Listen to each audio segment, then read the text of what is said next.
कभी कभी सही वक्त के आने का इंतज़ार करना पड़ता है।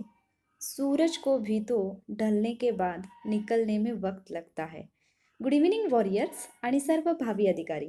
वॉरियर ऑफिसर या आपल्या एज्युकेशनल चॅनलवर मी सुप्रिया आपणा सर्वांचं मनपूर्वक स्वागत करते. युद्धाभ्यास लेक्चर सिरीजमधला पुढचा पार्ट आज आपण पाहत आहोत, तो म्हणजे 2.3. याच्यामध्ये आज आपण मार्गदर्शक तत्वांच्या वरती जे काही प्रश्न आहेत ते पाहणार आहोत आणि प्रश्नांच्या माध्यमातून आपण एक्झामसाठीची तयारी करणार आहोत. ओके, सो सगळेजण प्रेझेंट असतील. आपण आजच्या लेक्चरला सुरुवात करूयात. काही इम्पॉर्टंट क्वेश्चन्स आणि त्यांच्या एक्सप्लेनेशनमधून आपण मार्गदर्शक तत्वे हा टॉपिक कव्हर करणार आहोत. मी कालच तुम्हाला सांगितलं होतं की या टॉपिकचा अभ्यास करून या. आय होप की तुम्ही सगळेजण अभ्यास करून आला असाल. आणि त्याचबरोबर मी तुमच्यासोबत एक लिंक पण शेअर केली होती ज्याच्यामध्ये मार्गदर्शक तत्वांचे एका स्टोरीच्या स्वरूपामध्ये मार्गदर्शक तत्वे कशी लक्षात ठेवायची हे मी सांगितलेलं आहे. तर आय होप की तो व्हिडिओ पण तुम्ही पाहिला असेल. ओके, तर आपण आजच्या लेक्चरला सुरुवात करूयात. पहिला क्वेश्चन तुमच्या स्क्रीनवर दिसेल. तुम्हाला लाईव्ह चॅटमध्ये आन्सर करायचा आहे आणि त्यानंतर मग आपण पाहणार आहोत की किती जणांचा आन्सर बरोबर येते. ओके, तर काही स्टुडंट अजूनही कमेंट बॉक्समध्ये आन्सर देतात. तर व्हिडिओच्या बरोबर खाली जिथे तुम्हाला डाउनलोड्स आणि लाईकचा ऑप्शन मिळतो, तर तिथेच तुम्हाला लाईव्ह चॅट हा ऑप्शन मिळेल. तर तिथे जाऊन तुम्ही लाईव्ह चॅटमध्ये तुमचा आन्सर मेन्शन करा. ओके, सो सुरू करूयात आजच्या लेक्चरला. पहिला प्रश्न आहे, असत्य विधाने निवडा. 4 विधानं आहेत. पहिलं विधान आहे, मार्गदर्शक तत्वे भाग 4 मध्ये देण्यात आली आहेत. विधान 2 आहे, मार्गदर्शक तत्वे आयरिश घटनेवरून स्वीकारली आहेत. विधान 3 आहे, तत्वे ही न्यायप्रविष्ठ नाहीत. आणि विधान 4 आहे, तत्वांना कायद्याची अनुज्ञा असते. पर्यायी उत्तरं दिलेली आहेत, बी, डी, ए की वरीलपैकी एकही नाही. याच्यामध्ये तुम्हाला असत्य विधान निवडायचं आहे. तर कोणता विधान असत्य आहे की एकही विधान असत्य नाही याचा विचार करून आन्सर द्या. आपण पाहूयात की किती जणांनी खरंच काल मार्गदर्शक तत्वांचा अभ्यास केलाय किंवा यापूर्वी केला असेल तर तो आपल्याला एक्झामसाठी आठवतोय की नाही. ओके, सो तुमचा आन्सर रेडी असेल पटकन लाईव्ह चॅटमध्ये मेन्शन करा. सो जर तुम्ही क्वेश्चन माझ्या अगोदर रीड करत असाल तर लगेच आन्सर मेन्शन केलं तरीच चालेल, कारण आपला मग बराच वेळ जातो तुमच्या आन्सरची वाट पाहण्यात. ओके, तर लगेच मी आन्सर देते याचं. या क्वेश्चनचं बरोबर आन्सर आहे ऑप्शन 2. ओके, म्हणजेच डी विधान जे आहे ते करेक्ट नाही. ओके, म्हणजे तत्वांना कायद्याची अनुज्ञा असते हे विधान जे आहे ते चुकीचं आहे.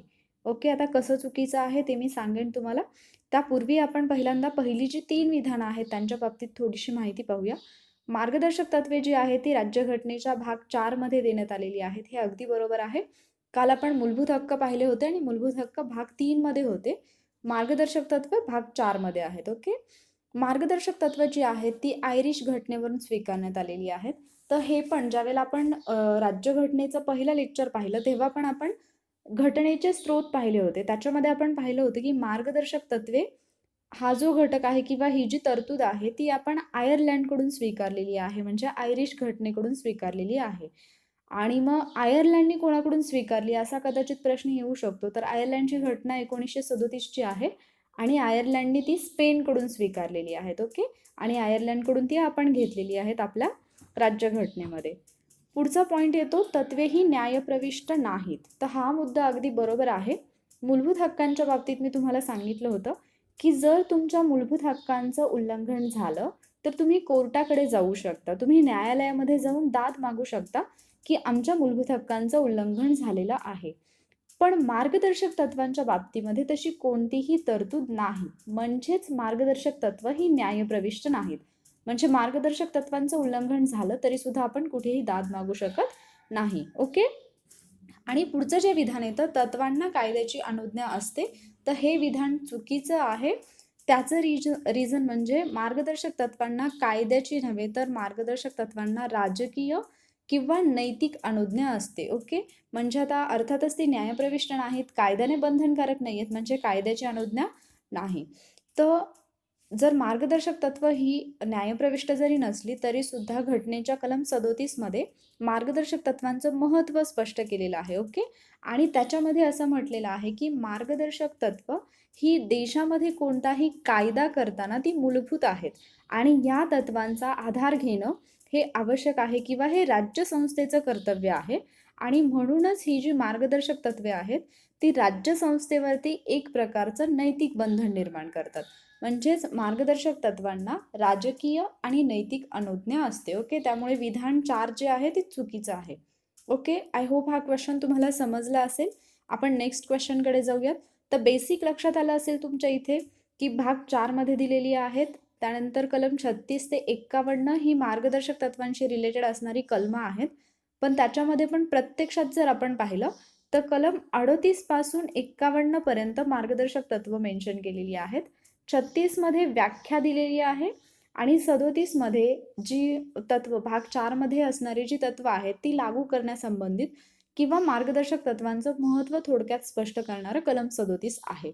ओके, तर आता पुढच्या प्रश्नांमध्ये आपण बाकी पण म्हणजे मार्गदर्शक तत्वांशी रिलेटेड इतर इम्पॉर्टंट माहिती असेल किंवा जी कलमं असतील ती आपण पाहणार आहोत. ओके, तर पुढचा प्रश्न तुमच्या स्क्रीनवर दिसत असेल तुम्हाला. जोड्या जुळवाचा हा प्रश्न आहे. एका बाजूला तुम्हाला मार्गदर्शक तत्वांवरती करण्यात आलेली टीका दिलेली आहे आणि दुसऱ्या बाजूला टीकाकाराचं नाव दिलेलं आहे.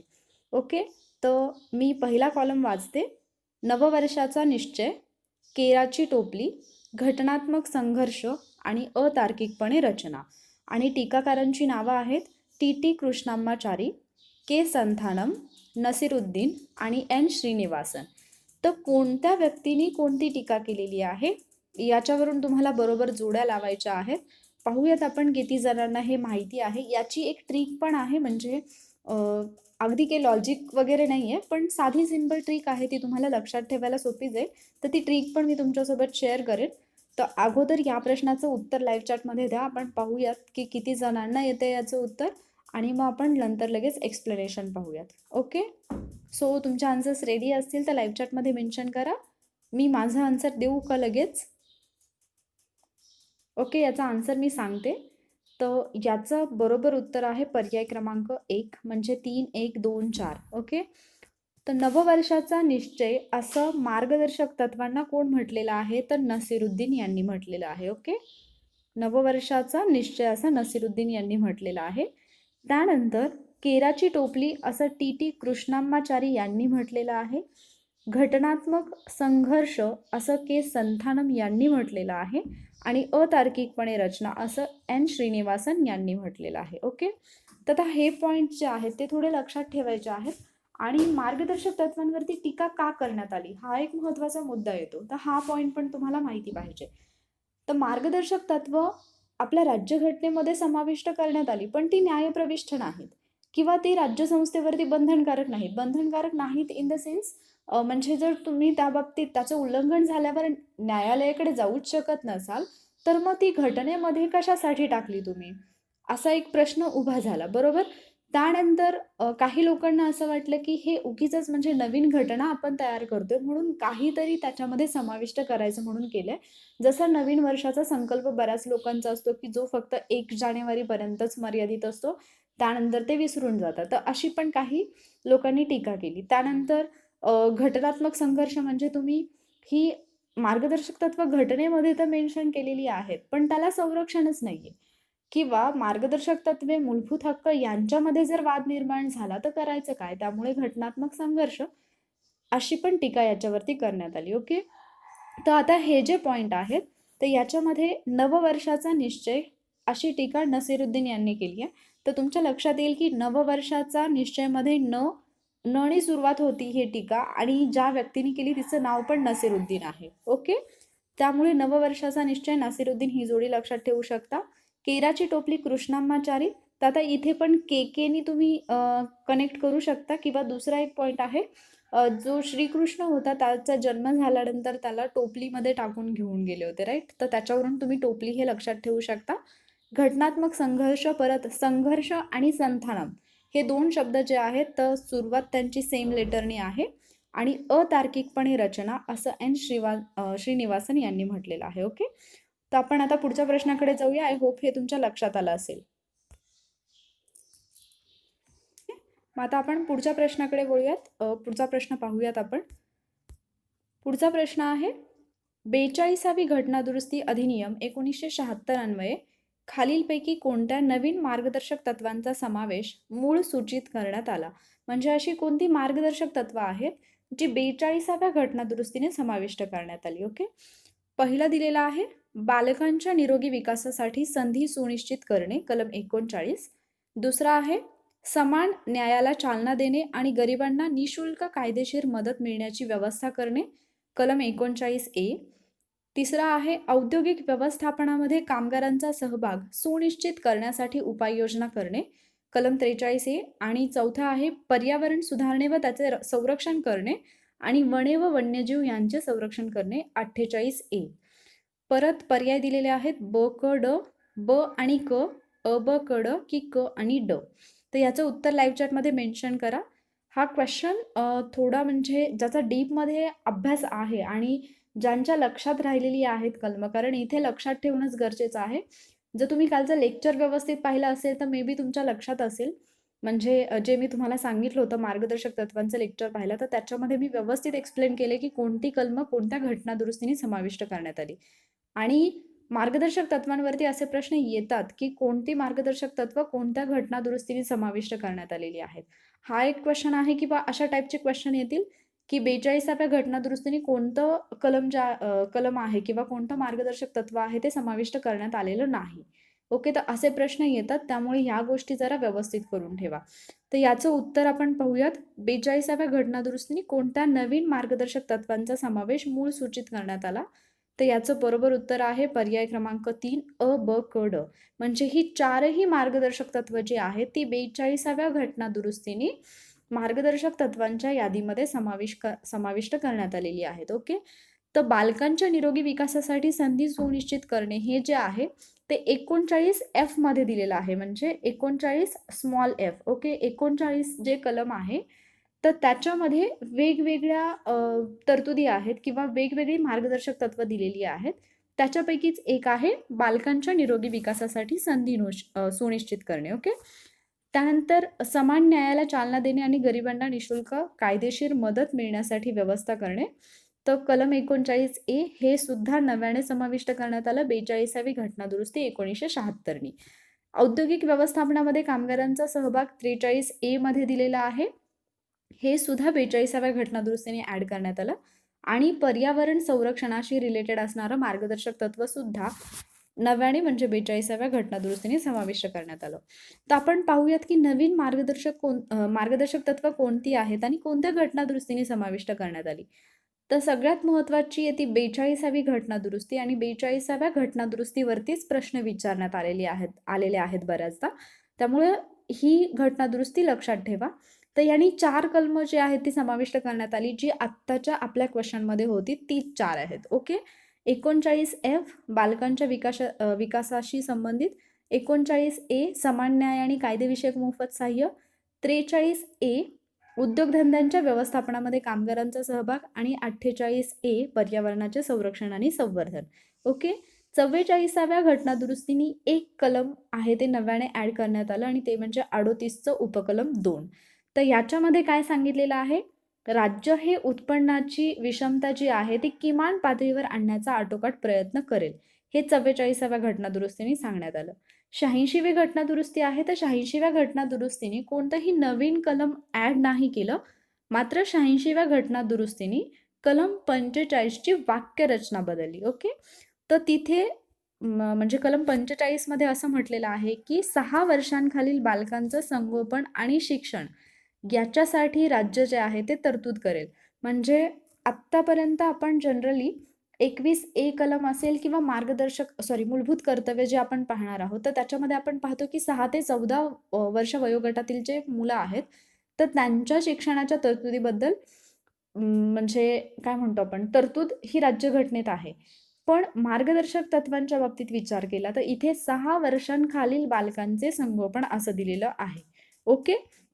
आणि त्याचबरोबर आणखी एक घटना दुरुस्ती मार्गदर्शक तत्वांच्या बाबतीत महत्त्वाची आहे, ती म्हणजे 97वी घटना दुरुस्ती 2011. कारण या घटना दुरुस्तीने 43B हे जे नवीन कलम आहे किंवा नवीन मार्गदर्शक तत्व जे आहे ते राज्यघटनेमध्ये समाविष्ट करण्यात आलं आणि याच्यामध्ये सहकारी सोसायट्यांना प्रोत्साहन देण्यासाठी राज्य प्रयत्नशील राहील अशी तरतूद आहे. ओके. तर या घटना दुरुस्त्या लक्षात ठेवा. 42वी घटना दुरुस्ती, 4 नवीन कलम, 44वी घटना दुरुस्ती, 1 नवीन कलम, 97वी घटना दुरुस्ती, 1 नवीन कलम आणि 86व्या घटना दुरुस्तीने कलम 45ची वाक्यरचना बदलली. ओके. पुढचा प्रश्न आपण पाहूयात. हा सोपा आहे थोडा. राज्य धोरणाची मार्गदर्शक तत्वे म्हणजे DPSP यांना घटनेतील भाग 4 मध्ये स्थान देण्यात आले आहे. आणि दुसरं विधान आहे, राज्य हे देशाच्या पर्यावरणाचे संरक्षण आणि संवर्धन करण्यासाठी प्रयत्नशील राहील. ही तरतूद कलम 47 मध्ये नमूद आहे. तर या प्रश्नाचं उत्तर कोणाचंच नाही चुकलं पाहिजे, कारण या दोन्ही विधानांची माहिती आपण यापूर्वीच पाहिली आहे. म्हणजे पहिल्या 3 क्वेश्चनमध्ये या क्वेश्चनचा डाटा तुमचा कव्हर झाला असेल. ओके. योग्य विधान निवडा. अ, ब, दोन्ही की दोन्ही नाही. आता लक्षात घ्या की जेव्हा मी तुम्हाला एक्सप्लेनेशन किंवा ॲनालिसिस असं म्हणत असते की तुम्ही क्वेश्चन पेपर सॉल्व करा आणि ॲनालिसिस करा, त्याच्या पाठीमागचं रिझन हेच असतं. कारण आत्ता तुम्ही 3 क्वेश्चन्स पाहिले, तर 3 क्वेश्चनमध्ये तुमचा एवढा सगळा डाटा कव्हर झालेला आहे, एवढा सगळा कंटेंट कव्हर झालेला आहे की पुढच्या क्वेश्चनमधला काही क्वेश्चनचा 100% पार्ट तर काही क्वेश्चनचा 80% पार्ट हा तुमचा पहिल्या 3 क्वेश्चनमध्ये कव्हर झाला आहे. आणि सेम हीच टेक्निक जेव्हा तुम्ही क्वेश्चन पेपर सोडवताना वापरता, तुमच्या रिव्हिजनमध्ये वापरता, तर एक्झाम हॉलमध्ये बसल्यानंतर तिथले खूप क्वेश्चन्स असे असतात ज्यांची तयारी तुमची ऑलरेडी घरी झालेली असते. म्हणून क्वेश्चन पेपर सॉल्व करायचे असतात आणि ॲनालिसिस करायचं असतं. ओके. तर आता या प्रश्नाचं उत्तर मी सांगते, तुमचं देऊन झालंय. तर याचं जे बरोबर उत्तर आहे ते आहे पर्याय क्रमांक 1 म्हणजे फक्त अ हे बरोबर आहे. कारण राज्य धोरणाची मार्गदर्शक तत्व जी आहेत ती घटनेच्या भाग 4 मध्ये आहेत. ब विधान चुकीचं आहे, कारण पर्यावरण संरक्षण आणि संवर्धनाची तरतूद कलम 48 मध्ये 47 मध्ये नाही, तर 48 ए मध्ये आहे. ओके. तर मार्गदर्शक तत्वांशी रिलेटेड काही बेसिक माहिती की जी आयर्लंडच्या घटनेकडून आपण घेतलेली आहेत. 1935चा जो भारत सरकारचा कायदा होता, तर त्याच्यामध्ये सुद्धा काही सूचनापत्र होती, तर त्यांचं आणि मार्गदर्शक तत्वांचं साम्य आहे. ओके. मार्गदर्शक तत्व ही कल्याणकारी राज्याची संकल्पना दर्शवतात. आणि एक महत्त्वाचा पॉईंट, देशामध्ये सामाजिक आणि आर्थिक लोकशाही प्रस्थापित करण्यासाठी मार्गदर्शक तत्व ही जबाबदार असतात. तर मूलभूत हक्कांनी देशामध्ये राजकीय लोकशाही स्थापित केली जाते. ओके. तर जी कलमं आपल्याला विचारलेली होती, आत्ता जे कलम विचारलं होतं, तर 47 कलममध्ये काय दिलेलं आहे, आपल्या जनतेचे पोषणमान आणि राहणीमान उंचावणे, तर यासाठी राज्य जे आहे ते प्रयत्नशील राहील. ओके. हे आहे कलम 47 मध्ये. आणि त्याचबरोबर जे मादक पेय असतात, आरोग्यास अपायकारक अशी अंमली द्रव्य असतात, यांचे औषधीय प्रयोजनाखेरीज सेवन करण्यावरती राज्य काय करेल, बंदी घालेल. ओके. किंवा बंदी घालण्यासाठी प्रयत्नशील राहील. हे आहे कलम 47 मध्ये. मग आता आणखी एक प्रश्न येतो की दारूबंदी हा घटक जो येतो, तर तो कशाच्या आधारावरती दारूबंदीचे कायदे केले जातात. कदाचित असा प्रश्न विचारला जाऊ शकतो रिलेट करून. तर तिथे कलम 47चा संबंध येतो मार्गदर्शक तत्वांमधला. ओके. कलम 48 मध्ये काय आहे, तर कृषी आणि पशुसंवर्धन यांचं संघटन. मग याच्यामध्ये जो पॉईंट येतो, महत्त्वाचे जे 2 पॉईंट येतात ते म्हणजे कृषी आणि पशुसंवर्धन यांचा आधुनिक आणि शास्त्रीय पद्धतीने संघटन करण्यासाठी राज्य प्रयत्नशील राहील. आणि दुसरा पॉईंट येतो गायी, वासरे आणि इतर दुभती आणि ओढकामाची जी जनावरं आहेत, तर यांचे जतन आणि सुधारणा करणं आणि त्याचबरोबर कत्तलीला मनाई करणं याकरता राज्य उपाययोजना करेल. ओके. हे आहे 48 मध्ये. आणि 48 ए महत्त्वाचं आहे. तर ते आहे देशाच्या पर्यावरणाचं संरक्षण आणि संवर्धन करण्यासाठी आणि वने आणि वन्यजीवांचं रक्षण करण्यासाठी राज्य काय करेल, प्रयत्नशील राहील. ओके. तर अशी ही 3 महत्त्वाची कलमं होती मार्गदर्शक तत्वांमधली. आपण पुढच्या प्रश्नाकडे जाऊयात. पुढचा प्रश्न आहे, इथे काही विधानं दिलीत आणि विचारले कोणतं विधान योग्य आहे. पहिलं विधान आहे, भारतीय राज्यघटनेच्या अनुच्छेद 42 नुसार राज्याने समान नागरी संहिता लागू करावी ही अपेक्षा व्यक्त करते. पुढचं वाक्य आहे, गोवा हे समान नागरी संहिता अवलंबिणारे पहिले भारतीय राज्य आहे किंवा एकमेव भारतीय राज्य आहे. आणि विधान 3 आहे, व्यक्तिगत कायद्यामध्ये मालमत्ता, विवाह, घटस्फोट, दत्तक विधान आणि वारसा हक्क यांचा समावेश होतो. कोणते विधान किंवा कोणती विधाने योग्य आहेत? अ फक्त, अ आणि ब फक्त, ब आणि क फक्त की फक्त क? तर या प्रश्नाचं जे उत्तर आहे ते लाईव्ह चॅटमध्ये मेन्शन करा. हा सोपा क्वेश्चन आहे, जास्त टफ याच्यामध्ये काही नाही. तर पाहूयात किती जणांना याचा आन्सर येत आहे. ओके, जास्त वेळ न वाया घालवता मी पण याचा आन्सर लगेच देऊन टाकते. तर या क्वेश्चनचं बरोबर आन्सर आहे पर्याय क्रमांक 3 म्हणजे ब आणि क विधान बरोबर आहे. पहिलं विधान चुकीचं आहे. कारण कलम 42 किंवा अनुच्छेद 42 नाही तर अनुच्छेद 44 मध्ये समान नागरी कायदा किंवा एकरूप नागरी संहिता ज्याला आपण युनिफॉर्म सिव्हिल कोड असं म्हणतो, तर याची तरतूद कलम 44 मध्ये आहे. ओके, आणि गोवा हे एकमेव राज्य आहे ज्याने समान नागरी संहितेचा अवलंब केलेला आहे. ओके, तर आता एक्झॅक्टली समान नागरी संहिता म्हणजे काय असतं, तर हे विकिपीडियावरून घेतलेला स्क्रीनशॉट आहे. विकिपीडियावरती जी इन्फॉर्मेशन आहे त्याच्यावरचा हा स्क्रीनशॉट आहे. तर याच्यामध्ये असं असतं की एक असा कायदा ज्याच्यामध्ये सगळे धर्म पंथ जे काही असतील तर त्या सगळ्यांना हा एकच कायदा लागू होतो. म्हणजे आपल्याकडे कसं की हिंदूंसाठी वेगळा कायदा आहे किंवा म्हणजे हिंदू विवाह अधिनियम वेगळा असेल आणि मुस्लिमांसाठी वेगळा असेल, बरोबर. तर असा कोणत्याही प्रकारचा कायदा न करता सगळ्या धर्मांसाठी एकच कायदा असणं म्हणजेच समान नागरी संहिता. ओके, तर असा कायदा लागू करणारं गोवा हे भारतातलं एकमेव राज्य आहे.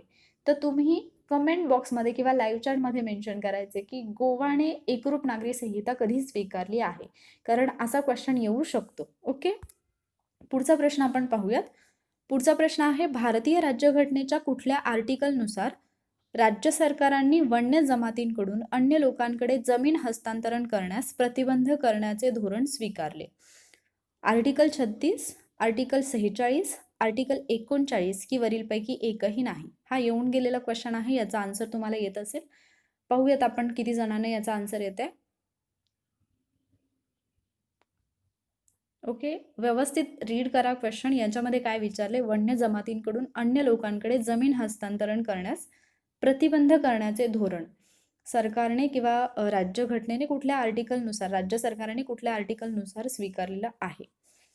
तर याचं उत्तर मी सांगते. याचं उत्तर आहे बरोबर पर्याय क्रमांक 2 म्हणजे आर्टिकल 46. 46 मध्ये काय दिलेलं आहे, तर अनुसूचित जाती आणि अनुसूचित जमाती आणि त्याचबरोबर इतर दुर्बल घटक यांचे शैक्षणिक आणि आर्थिक हितसंवर्धन. ओके, तर राज्यामधली जे दुर्बल घटक आहेत, जनतेतील जे दुर्बल घटक आहेत, अनुसूचित जाती जमाती आहेत, तर यांचे शैक्षणिक आणि आर्थिक हितसंबंध काळजीपूर्वक जपण्यासाठी आणि सामाजिक अन्याय आणि इतर शोषण यांच्यापासून त्यांचं रक्षण करण्यासाठी राज्य प्रयत्नशील राहील. ओके, ही तरतूद आहे कलम 46 मध्ये. मग आता इथे दुसरी दोन कलमं येतात, ती म्हणजे कलम 36 आणि 39. तर कलम 36 मध्ये काय सांगितलेलं आहे, राज्यसंस्थेची व्याख्या. तर एक्झॅक्टली राज्यसंस्थेची व्याख्या 36 मध्ये मेन्शन नाही केली, पण 36 मध्ये असं म्हटलेलं आहे की कलम 12 मध्ये जी राज्यसंस्थेची व्याख्या आहे तीच कलम 36 मध्ये लागू होते. ओके, आणि कलम 39 मध्ये मी मगाशीच सांगितलं की तिथे एक 6 ते 7 6 तरतुदी आहेत एकूण कलम 39 मध्ये.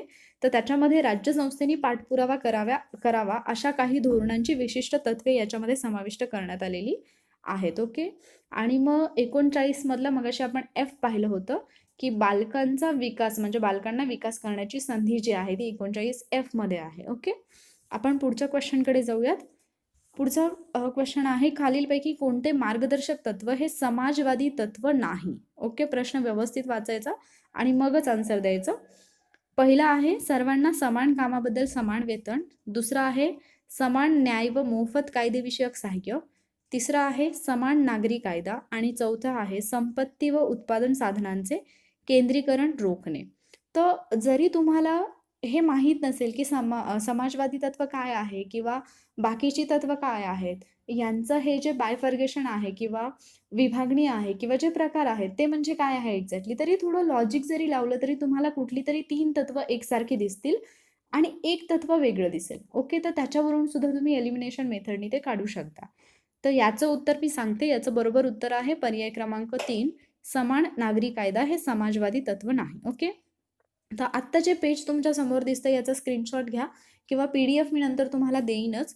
तर इथे तुम्हाला समाजवादी कलम, गांधीवादी कलम, उदारमतवादी किंवा बुद्धिवादी कलम तर यांची लिस्ट दिली असेल. तुम्हाला फक्त नंबर्स नाही लक्षात ठेवायचे, तर कोणत्या कलमामध्ये कशाची तरतूद आहे हे सुद्धा तुम्हाला लक्षात ठेवायचं आहे. ओके, समाजवादी कलमांमध्ये कलम 38, 39, 39A, 41, 42, 43, 43A आणि 47. गांधीवादी कलमं आहेत 40, 43, 43B, 46, 47, 48. आता तुम्ही म्हणाल समाजवादीमध्ये पण 47 आहे आणि मध्ये पण 47 आहे.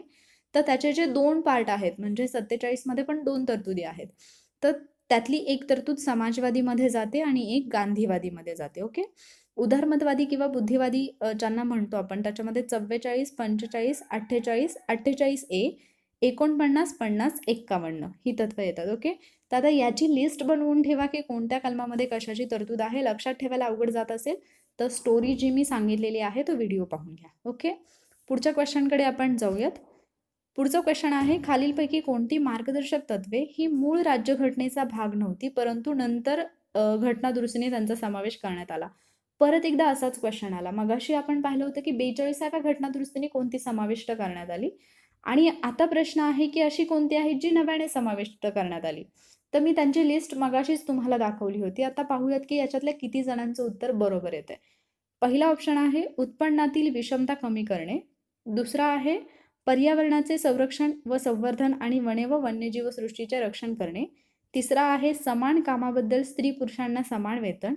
चौथा आहे समान न्यायाची शाश्वती आणि गरिबांना मोफत कायदेविषयक सहाय्य.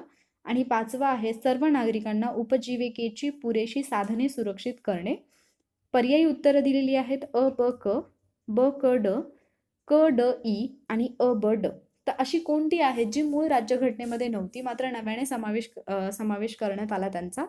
तर त्यांचा जो पर्याय आहे तो तुम्हाला बरोबर लाईव्ह चॅटमध्ये मेन्शन करायचं आहे. पाहूयात आता. हा पण क्वेश्चन असा आहे की म्हणजे ज्याचा स्टडी व्यवस्थित आहे त्याला याचा आन्सर व्यवस्थित देता येईल.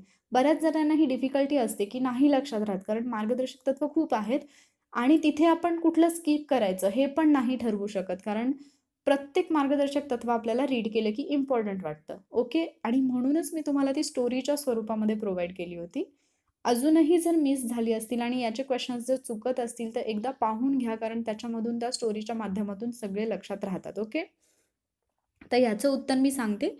याचं उत्तर आहे पर्याय क्रमांक 4, म्हणजे अ ब ड. ओके. अ ब आणि ड ही नव्याने समाविष्ट करण्यात आलेली आहेत. तर उत्पन्नातील विषमता कमी करणे हे जे आहे ते दिलेलं आहे 38च्या पार्ट 2 मध्ये, म्हणजे 38 उपकलम 2 मध्ये. पर्यावरणाचे संरक्षण आणि संवर्धन हे मी मगाशीच सांगितलं होतं तुम्हाला. याच्यावरती 2 वेळा क्वेश्चन झाले आपले, तर हे आहे 48A मध्ये. ओके. त्यानंतर समान कामाबद्दल स्त्री पुरुषांना समान वेतन हे आहे 39D मध्ये, पण ते मूळ राज्यघटनेतच होतं, नव्याने समाविष्ट केलेलं नाही. त्यानंतर येतं समान न्यायाची शाश्वती आणि गरिबांना मोफत कायदेविषयक सहाय्य. तर हे आहे 39A मध्ये, हा मोठावाला म्हणजे कॅपिटल ए. आणि सर्व नागरिकांना उपजीविकेची पुरेशी साधने सुरक्षित करणे, तर हे ऑलरेडी होतं 39 स्मॉल ए. ओके. तर उत्पन्नातील विषमता कमी करणं हे 38(2) मध्ये आहे आणि हे 44व्या घटनादुरुस्तीने ॲड करण्यात आलेलं आहे.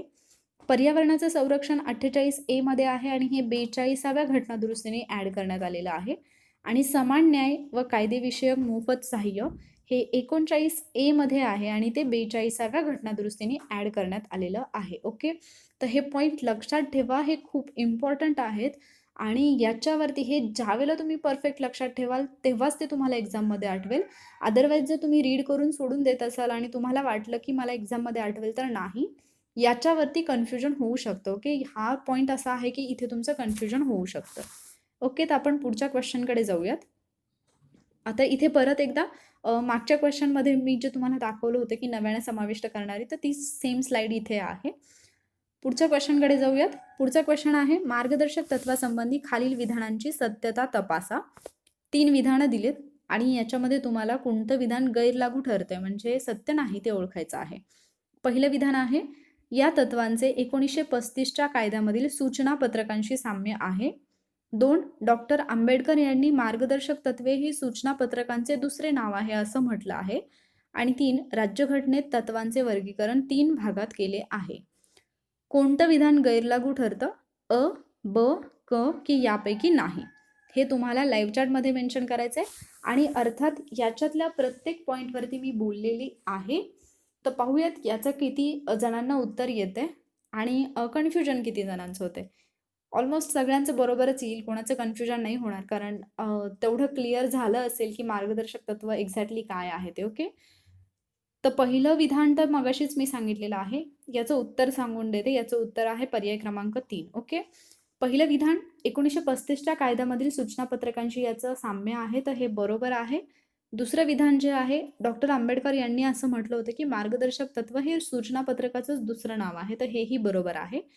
तिसरं विधान की राज्यघटनेत तत्वांचं वर्गीकरण 3 भागात आहे. जे मार्गदर्शक तत्व आहेत त्यांचं वर्गीकरण 3 वेगवेगळ्या भागात केलं जातं. म्हणजे मगाशी जे आपण पाहिलं साम्यवादी, गांधीवादी किंवा गांधीवादी आणि उदारमतवादी किंवा बुद्धिवादी. ओके. परंतु ते आपण आपल्या सोयीसाठी केलेलं आहे. राज्यघटनेमध्ये असं कोणत्याही प्रकारचं वर्गीकरण देण्यात आलेलं नाही.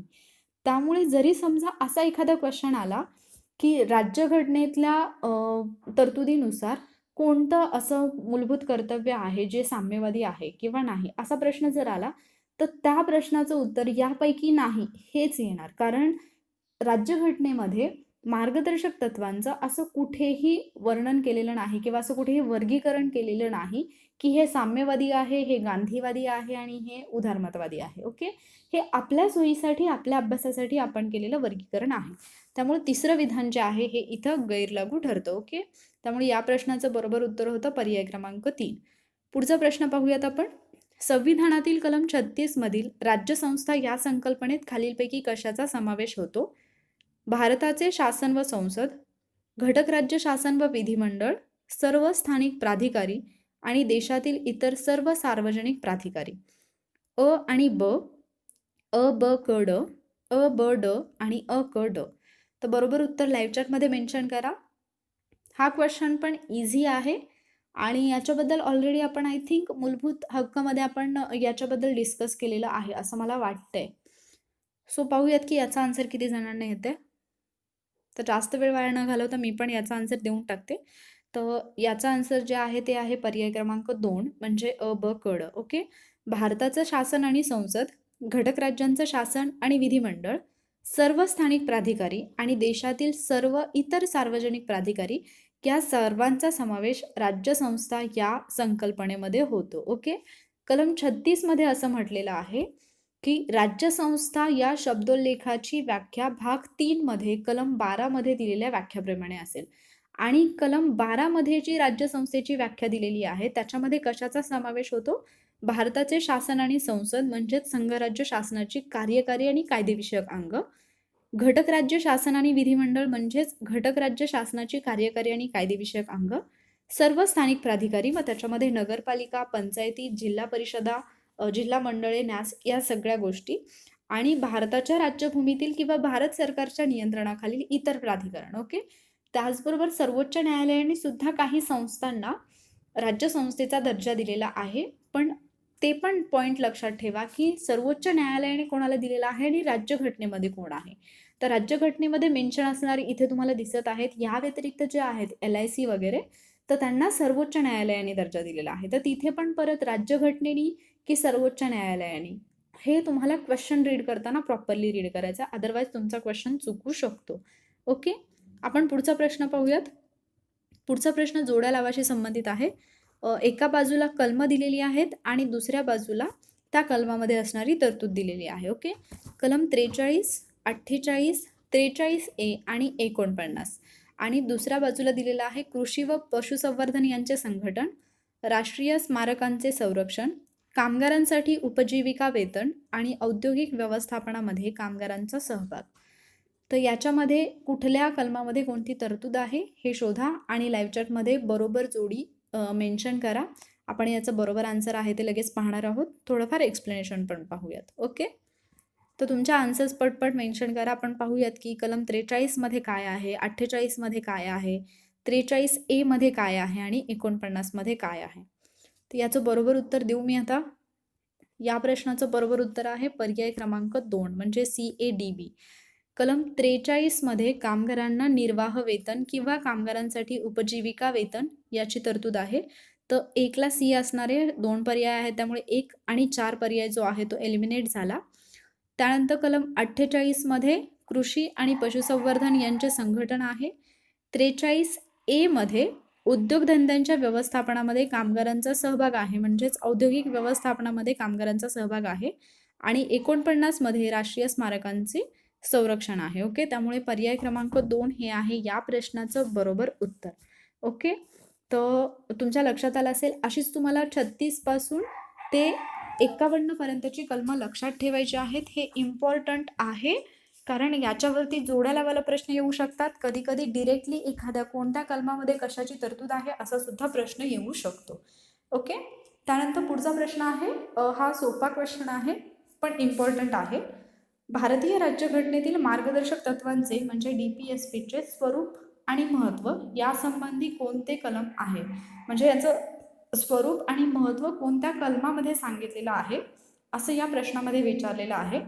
कलम 35, कलम 36, कलम 37 ही कलम 38. तर याच्याबद्दलचं एक्सप्लेनेशन मी ऑलरेडी दिले किंवा याच्याबद्दलची माहिती मी पहिल्या 2-3 क्वेश्चनमध्येच तुम्हाला दिलेली आहे.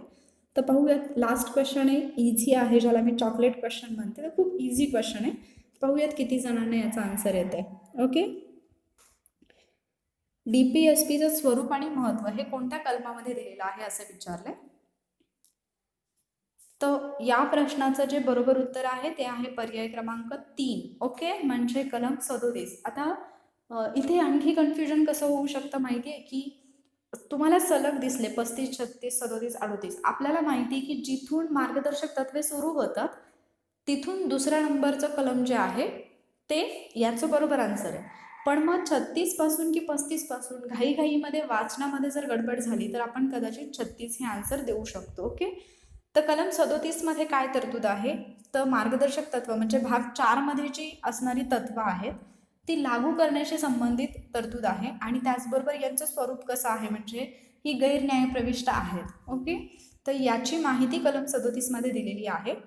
कलम 37 मध्ये असं म्हटलेलं आहे की भाग 4 मधील मार्गदर्शक तत्व कोणत्याही न्यायालयाकरवी न्यायप्रविष्ट नसतील, पण तरी सुद्धा ही तत्व देशाच्या शासन व्यवहाराच्या दृष्टीने मूलभूत आहेत आणि कायदे करताना ही तत्व लागू करणं हे राज्यसंस्थेचं कर्तव्य आहे. आणि म्हणूनच मगाशी आपण म्हटलो की मार्गदर्शक तत्वांना राजकीय अनुज्ञा आहे, नैतिक अनुज्ञा आहे, पण कायद्याची अनुज्ञा नाही. ओके, तर आय होप मार्गदर्शक तत्वे हा टॉपिक बऱ्यापैकी तुम्हाला समजला असेल, तुमच्या लक्षात आला असेल. उद्या जो आहे तो राज्यघटनेतला अगदी छोटा असणारा एक टॉपिक, पण ज्याच्यावरती क्वेश्चन आला तर अगदी छोट्या कंटेंटमध्ये सुद्धा तुम्हाला मार्क्स मिळू शकतात. ओके, असा टॉपिक तो म्हणजे मूलभूत कर्तव्य. आणि मूलभूत कर्तव्यांची ट्रिक सुद्धा आणि मूलभूत कर्तव्यांच्या बाबतीत सुद्धा म्हणजे कशी लक्षात ठेवायची याच्यावरचा एक व्हिडिओ ऑलरेडी वॉरियर ऑफिसरला आहे. जर तुम्ही तो पाहिला नसेल तर आज पाहून घ्या. उद्याच्या लेक्चरमध्ये तुम्हाला नक्कीच त्याचा फायदा होईल. सगळीच्या सगळी मूलभूत कर्तव्य लाईननी तुम्हाला लक्षात ठेवता येतील, कधीही न विसरण्यासारखी. ओके, तर तो व्हिडिओ तुम्ही पाहू शकता आणि त्याच्यातून मग उद्या जे क्वेश्चन्स असतील त्यांच्या आन्सर्स तुम्ही देऊ शकता. आय होप ही जी लेक्चर सिरीज आहे ती तुम्हाला हेल्पफुल ठरत असेल. नक्कीच तुमच्या अभ्यासामध्ये काहीतरी पॉझिटिव्ह तुम्हाला पाहायला मिळालं असेल. तुम्ही मला वॉरियर सुप्रिया या यूट्यूब चॅनलवरती सुद्धा फॉलो करू शकता, पण तिथे अभ्यासाचे रिलेटेड काही मिळणार नाही. तिथे काही मोटिवेशनल पोएम्स, मोटिवेशनल कोट्स तुम्हाला मिळतील आणि अभ्यास करून खूपच बोर झाला असाल तर काहीतरी एंटरटेनिंग सुद्धा मिळेल. ओके, तर आपला जो टेलिग्राम चॅनल आहे त्याचं नाव आहे वॉरियर ऑफिसर आणि त्याची लिंक तुम्हाला डिस्क्रिप्शनमध्ये मिळेल. तिथे तुम्हाला जे आपलं अभ्यासाशी रिलेटेड ज्या पण काही महत्त्वाच्या PDF आहेत, स्टडी मटेरियल आहे ते मिळेल. त्याचबरोबर क्वेश्चन पेपर्ससुद्धा अवेलेबल आहेत.